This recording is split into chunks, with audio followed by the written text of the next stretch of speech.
سلام. چی بودی؟ سینما. سینما کدوم فیلم؟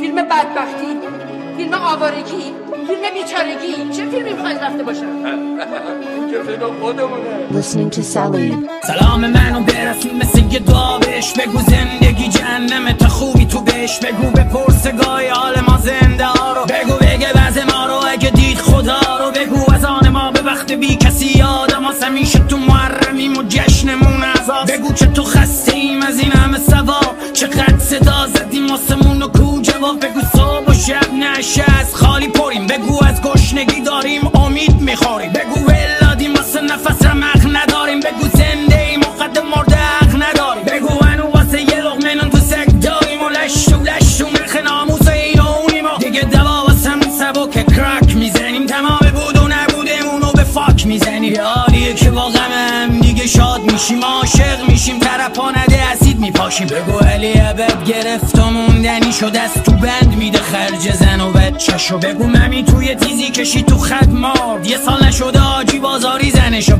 بگو مدای دوزاری افتیر کشه رفیق بیت رهبری و نور چشه یکم زور داره وقتی هیچ کی سر جاش نیست زندگیت خورش و بدبختی چاش نیست به آفراری و خوبامون تو بندن ما تو بغض و اونا به ریشمون میخندن دست تو جیب مردم و قسمشون به خواران پول نوه هست اما خرج میشه تو لبنان چهار تا دیوار یه کف یه سقف جای چند تا مشت کناره یه تخت چند تایی میله که نور و بر میده چه بی خیال نور از این که به زودی میمیره خیلی وقت طعم غذا نمیفهمم حتی نگهبانم هم نمیپرسه خرید به چند من گیر کردم لابلای دست تنهاییم با پای غرورم له شدم شکست بندم دلتنگ زندگیم دلتنگ رنگ خواب فقط پرم از ضد و شک پر از خشم ناب چشامو میبندم دندونام رو هم صدای زنجیر تانک میده رو پیک خنده ها دارم عقلمو میدم به باد و نمیگیرم هیچ به دادم نرسیدن فردامو نمیبینم بدون پرسیدن چیزی شکنجه میدن انگار آدما از درد زیاد نمیمیرن بلکه میشن زخم و هرچی بشی زخم میشی سخت مثل صخره‌ای که موج میخوره موج تموم زندگی توی پلک میبینی رفت مردن یادت میره به خودت میکنی پشت همیشه حقمو با داد گرفتم الا وقتی که خفه موندم و یاد گرفتم حالا که حرف دارم اگه این در قفل نبود میدیدی جای زندگی زندان گرفتم داد میزنم چون ننم درد زایده که زن بودم که میزایدم یکی مرتر ببین بهم نگو خشم نمیاد به کارم هرچی راه دیگه بوده قبلا رفتم نه عقل حاکمه نه انتخاب طبیعت نه روشنگری نه احترام به سلیقت نه جوون جنگجو نه پیر طریقت هیچ کدومشون نیستن جویای حقیقت شاید این دخم خوبه نمیده چیزی فریبم تو شهر نیستم تو شلوغی از کنم قریبم این تنهایی صداقت رو به صلیب کشیده از آدم و دورم که بی نیاز طبیبم جریمه شدم از دادگاهی بیداد کرد دل انصاف نده که میشی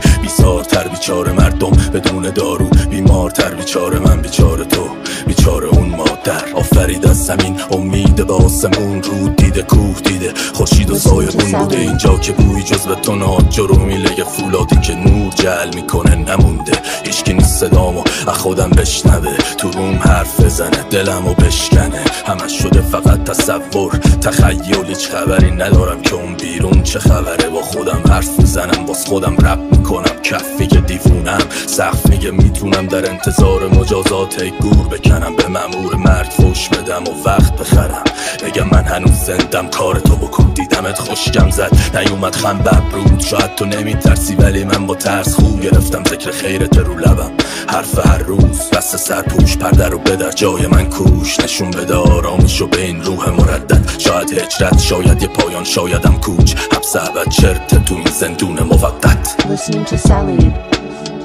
هر دو نفری که بچه دار میشن مادر و پدر نیستن ولی شما لایق این القابینو بیشتر مامان بیشتر من این قصد نداشتم بهتون بی احترامی بکنم به هیچ وجه عصبانی بودم یکم خودمونی شدم از دست شما نه از دست دنیا که هیچ وقت به کامم شیرین نبود الکل از شیشش میخورده من که هیچم و تلخی دنیا رو بگیره راستی الان چند سال الکلی نیستم. Listening to Salib. یه بچه سر به زیر حرف نمیزدم و فکر میکردم بیشتر به خیلی چیزا، مثلا به ریش یا ریشه است. سیب به درخت سیب بسته یا درخت سیب به سیب بستید این شب. به جای درس غرق تو ریتمم. 17-18 سالم بیشتر نبود و پیشرفت باعث شد دست به جیب شم. جدول به نیمکت ترجیح دادم و این وضع دشمنای ساخت واسم چاقوی تیز دست گرفتم و تیم جمع میکردم. من بالاش خورا سول کردم و با شیر جنگ پلیس دست گیرم میکرد و بعضی وقت صبح تو 5:06 چرخ میزدیم. جام خالی غذای رو میز سرد. سروش کجاست؟ سروش دیر کرد. شاید همین چیزا شما رو پیر کرد. میخوام برم باز وایسم تو صف نون، من نگهش دارم شما بریم بالا نردبون. یادتونه جمعمون جمع و 5 شنبه شب و صبح میریختیم سرتون. بابا هنوزم جلوتون پهلوون بمبم از دور میبوسمتون. یکی نیست پی سجده یکی رو به قبل است. شما گفتین و من دیر گرفتم. عقاید مختلف زیر یه سقف رابطت میده بهم درس و میده بهم درس. یادتون همیشه زنده است. بابات مسافرت درگیر پدر همیشه یه شهر. گفتین تو کار بزرگترا دخالت نکنم و منم وامی سالم خیره به در. هنو کنجکاوم 30 سالم و هنو خورد سالم. سر غذا گفتی خیلی آن که محتاجن. وجدانم بیدار شد نخوابید رامو پیدا کردم. سیاه شد نتابید خورشید ماه شب و تیر و تار و پیمان بستم خوش نشه خودکارم. هنوزم این چی نمیمونه ته بشقابم. از آشناییتون خوشحالم.